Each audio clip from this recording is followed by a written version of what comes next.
Ganito karaniwan ang sitwasyon tuwing umaga dito sa Sitio Langilan. Tahimik at ang mga bata ay nagpe-prepared na para sa kanilang pagpasok sa eskwelahan. Ang mga estudyante ngang ito na mula pa sa Sitio Kabaka ay nagpe-prepared pa lamang ng kanilang pagkain sa kanilang almusal, nilagang kamote.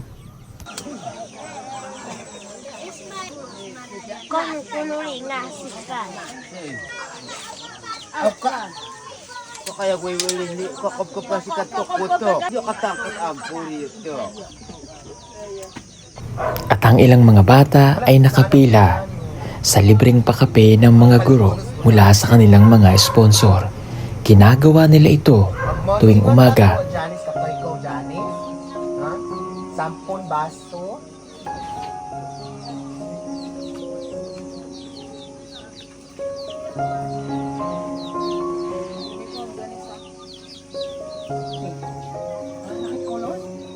Ba? Violeta. Violeta Rizay.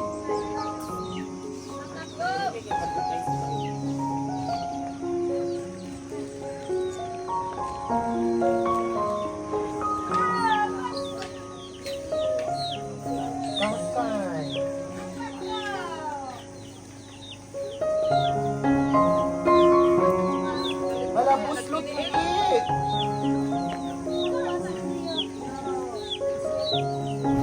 Pagkatapos ng mga bata, ganoon na rin ang mga magulang. Kasama na rin sila sa mga libreng pakape.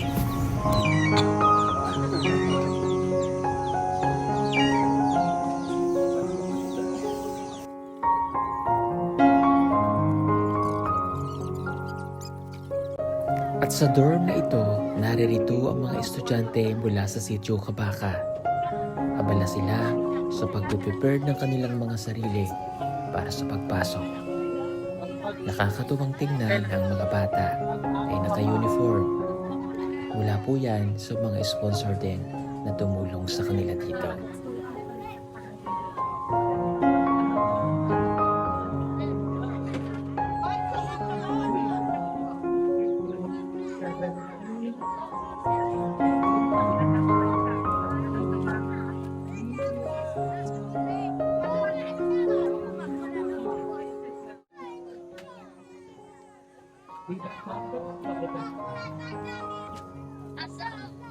No, video on. Kakato. Magdaklo. Basta.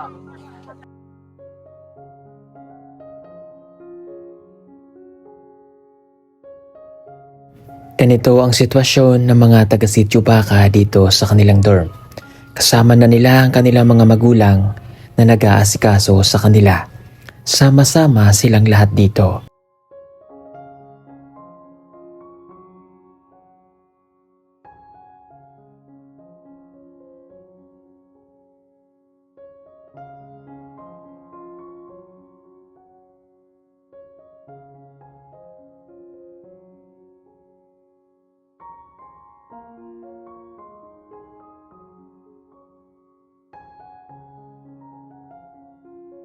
So yan mga kababayan, ito po yung maliit na para nilang dorm na mga estudyante na pumapasok po dito po sa sitio na ito. So yan po ay ipinagawa, may nag-sponsor po niyan. Sa tulong po ng mga guro din dito ay napaayos po ito.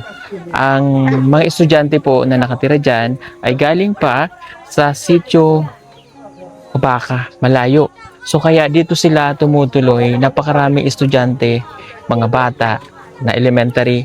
Kasama na rin dyan yung mga magulang nila. Kaya laking tulong para sa mga kabataan o mga estudyante na nag-aaral po dito.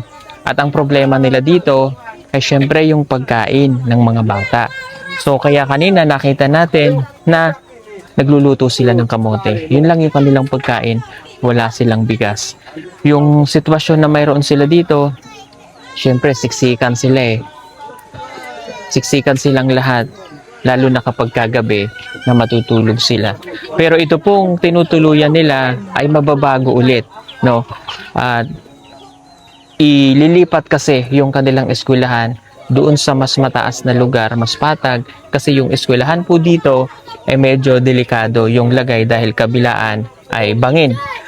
At sa pagtutulungan nga po ng LGU at ng mga school heads ay naipagawa ang kanilang paaralan dito.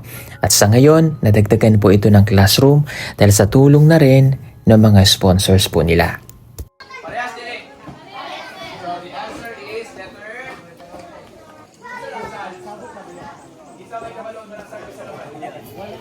At sa susunod na buwan nga po ay ililipat na ang kanilang paaralan sa mas ligtas at mas maayos na lokasyon.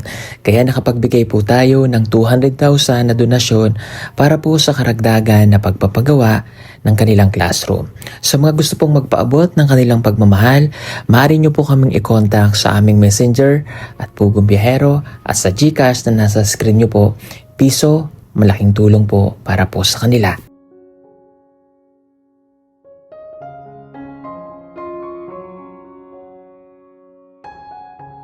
At ang nakakatuwa, dahil yung mga bata ay naka-uniform naman. Ito, bago lamang din itong naipagawa ulit. Yung iba, dito rin naman sila nagsisiksikan.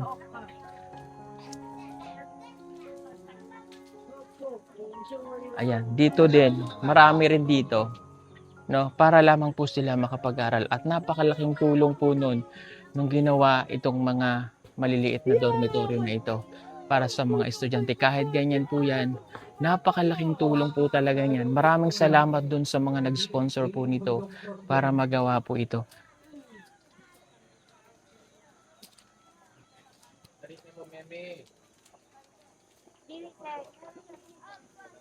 Okay.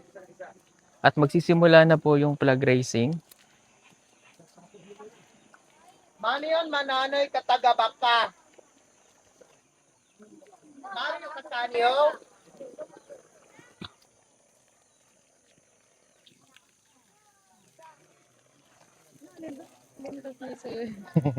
Mga bata, nalikat at tagabakaw, isipto ay kulay lang na.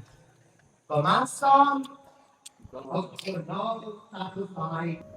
Ang gandang tingnan ng mga batang ito na silang lahat ay naka-uniform.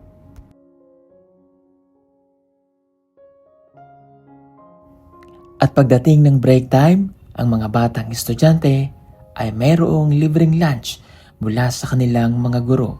Ang mahigit 100 estudyante ay makakakain ng tanghalian. Sa tulong din po yan ng kanilang mga sponsor. Araw-araw po nila itong ginagawa sa tuwing mayroong mga pasok ang mga bata. Na napakalaking tulong po sa mga estudyanteng ito na magpatuloy sa kanilang pag-aaral. Tunay nga po na napakahirap ng buhay nila rito. Pero sa pamamagitan ng pagtutulungan, ang mga batang ito na may mga pangarap ay matutulungan din po na maabot ang kanilang mga pangarap balang araw. Nasaan ang basketball? Junjun. Okay, sige, linya. Doon na yun ha. Banlas Dawin. Bolyong Jeboy. Ayaw Litoy. Okay. Payaw Sandre. Inay. Indra. Tayungan. Isa-isa lang. Isa lang. Ano po? Tanan. Tayungan, Rafael Umalis. Pintar, Tulok. Next, si Junjun Manduno. Junjun. Isiboy Sidong. Spinos Banlas. Misay Banlas. Sanchay Banlas. Alangkang Buliyong. Janice Buliyong. Daberi Taas. Next, si Tanya Langayen Kimit Lupag.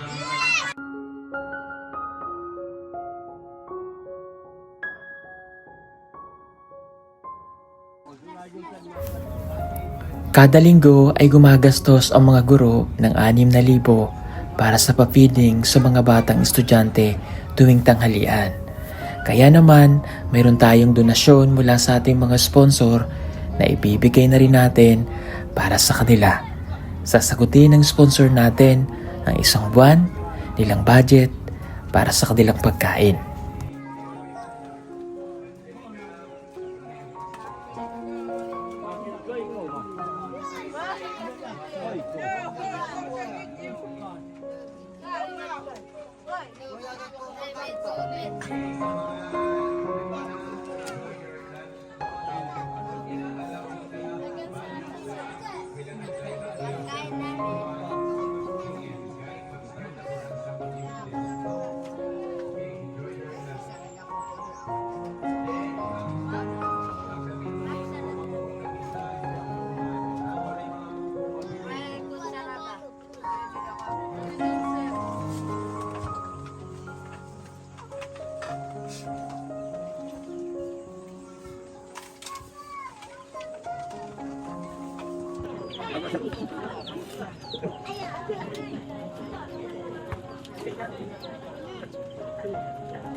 Fountain of Four.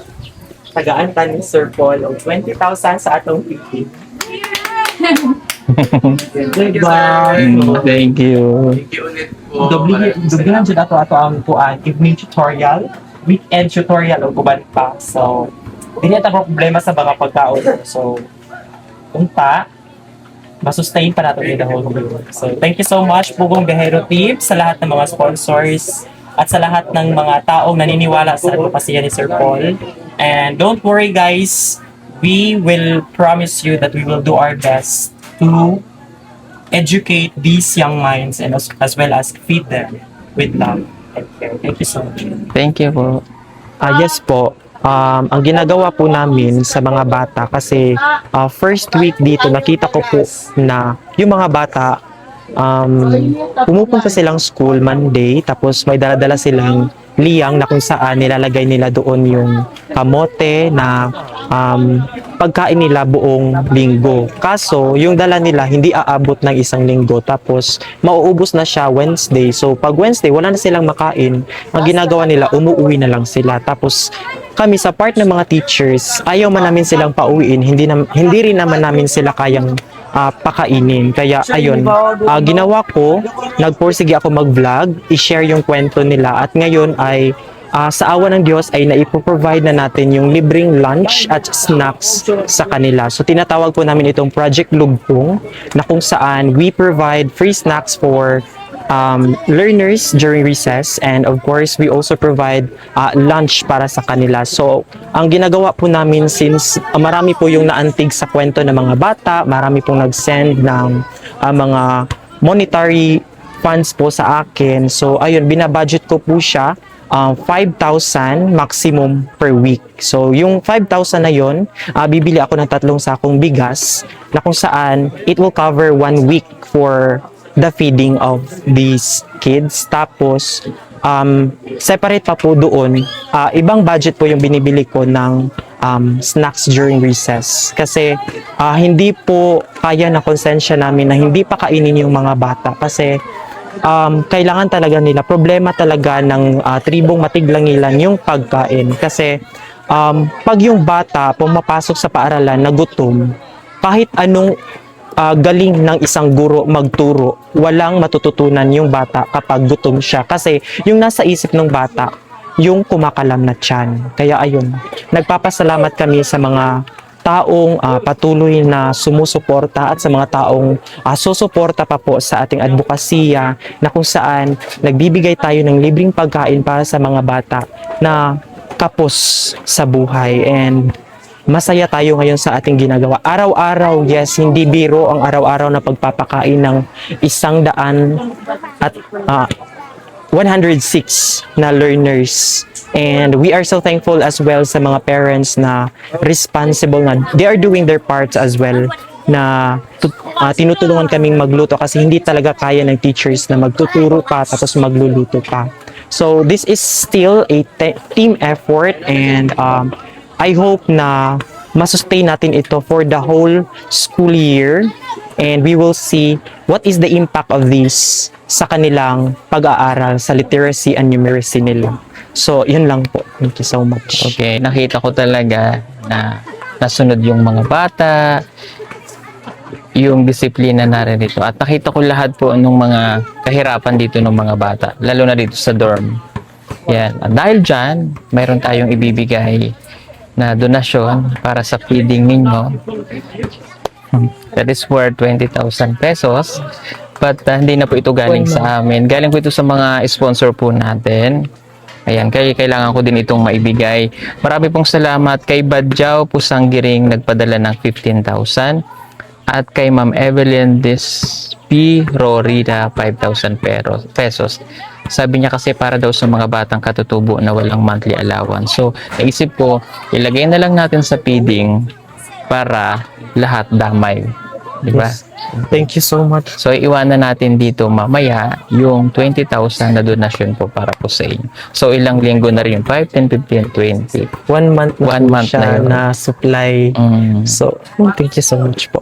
Maraming salamat po sa dalawang taong nagbahagi po ng kanilang tulong para sa aming mga katutubong mag-aaral dito sa Sitio Langilan. Ang inyong tulong po ay makakatulong na po sa mga bata, mabubusog na po sila sa kanilang pag-aaral, makaka-focus na po sila sa kanilang pag-aaral kasi hindi na nila iniisip yung kanilang mga tiyan na walang laman. So maraming salamat po, pagpalain po kayo ng may kapal. Ayan. At pagdating ng gabi, ganito ang sitwasyon nila rito. Mayroong libreng panonood ng movie. May telebisyon na inilalabas ang mga guro para sa mga katutubo.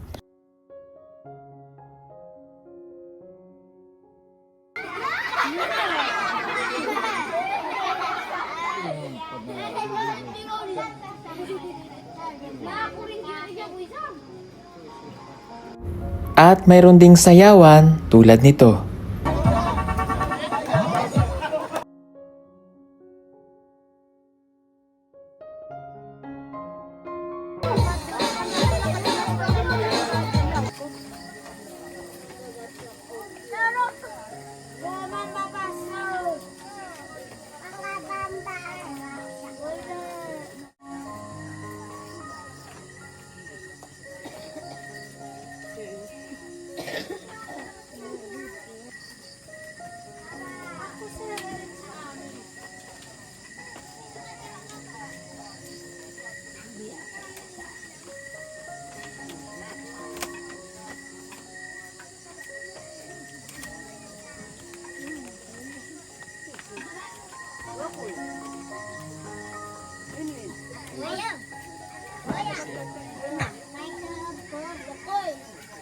Mandi oh.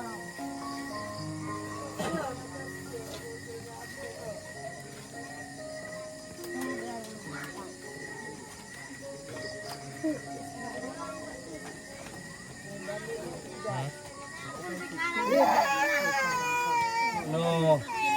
Opo. Opo, iro ko opo ko la kadon.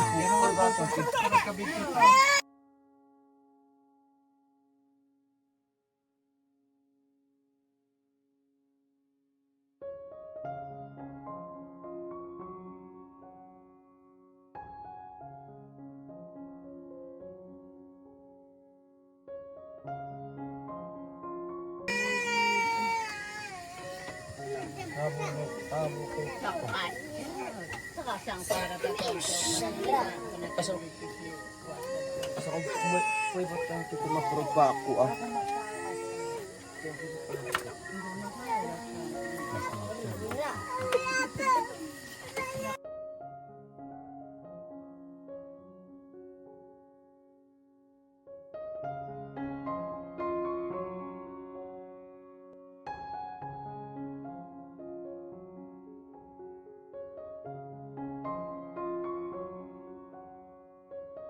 At ngayong umaga, nasaksihan muli namin ang kanilang sitwasyon dito sa kanilang dorm. Ang ilan ay may pagkain naman na bigas dahil nabigyan namin sila nung nakaraang araw ng pambili. Pero ang iba sa kanila ay kamote pa rin.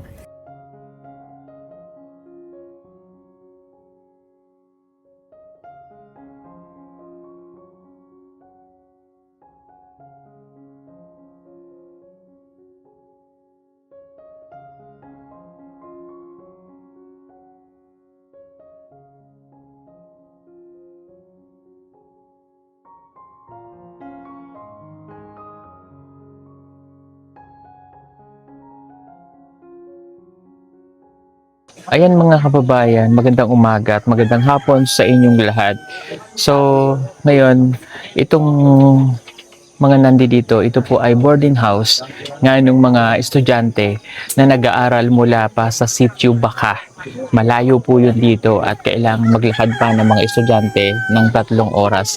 Kaya kung mapapansin nyo, silang lahat ay nagsisiksikan sa isang ganito na donasyon po ito para maigawa yung kanilang nagsisilbing dormitorio. Pero kasama na rin nila dito ang kanilang mga magulang. Kapag pumasok po tayo dito, makikita nyo, ayan, kumakain po sila, pero wala silang ulam.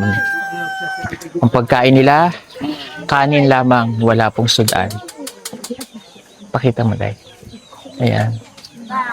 Ang pagkatapos ako. Ayun ka rin.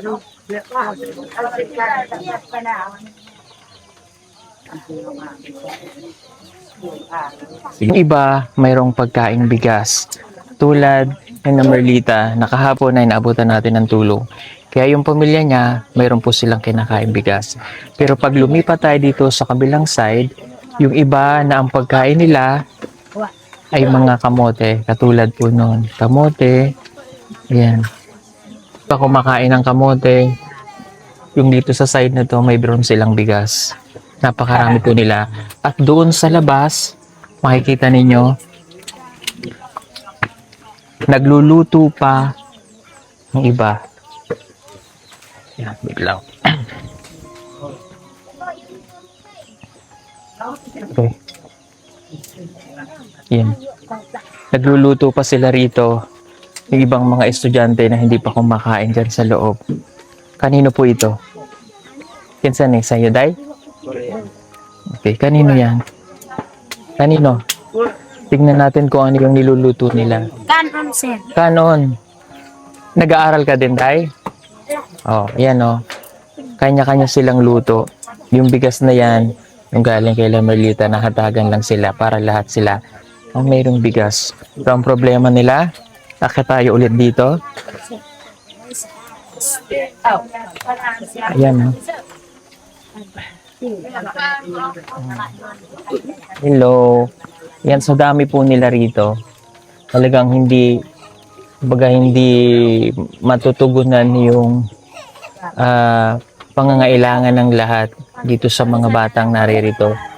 Yung mga magulang, kasama na rin nga nila dito. Lahat ng mga anak nila na naririto na para lamang makapag-aral yung mga bata. Pero ang problema talaga yung pagkain. So sa umaga, yung mga kamote, pagdating ng tanghali naman, mayroong feeding dun sa mga guro po na narito kay na Teacher Mar. Dun po sila lahat kumakain at natutugunan po yun dahil may mga nag-i-sponsor sa kanila para dun sa pagkain nila weekly. Pero ang problema, yung pag-umaga at saka gabi. Okay? Pinaka-importante, yung umaga rin para yung pagpasok ng mga bata, mayroon silang laman sa kanilang tiyan na makakain. Okay? Tingnan nyo sa dami ng naririto.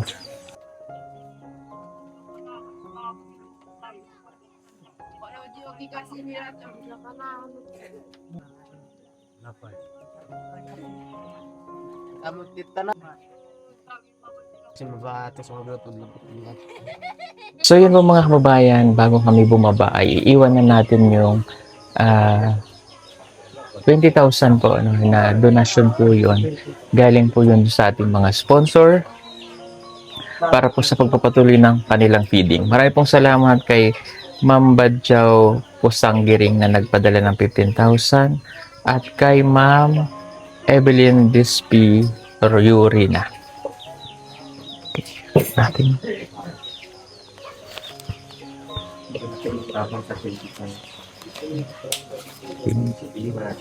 I-count lang natin. 1, 2, 3, 4, 5, 6, 7, 8, 9, 10, 11, 12, 13, 14, 15, 16, 17, 18, 19, 20. Ayan, salamat po uli doon sa ating sponsor po. Maraming salamat po sa nagbigay po nito, si Ma'am Badjaw at si Ma'am Evelyn po. Malaking tulong na po ito para may pagpatuloy po namin yung feeding program na ginagawa namin tanghali araw-araw para sa mga bata, to feed all the children who attend school here at Sitio Langilans. Ayan. Maraming salamat. God bless po sa inyong lahat. God bless po sa Team Pugong Biyahero, kay Sir Paul, na siya ang naging instrumento para makarating ang tulong ninyo po para sa amin. Ayan. Thank you so much. At syempre, yung ipinangako ko po na 200,000 pesos para po sa karagdagang po budget para sa pagpapatayo po nila ng kanilang eskwelahan. So, sabihin mo lang ako, sir, kung kailan po tayo mag-proceed. Apo. Tapos, isi-send ko po sa inyo. Yes po. Sige po. Para ano siya, mas para hindi rin natin ano yung budget, para nakafocus talaga yung budget doon sa pagpapatayo ng classroom. Mag-update lang po ako, sir. Okay. Sige po, maraming pong salamat. God bless everyone. Thank you po. Mainit ang panahon ng mahal ng kuryente. Gumamit ka na ng Solar Stem Fan mula sa PB Team Solar, matibay at maasahan. Di na mangangamba sa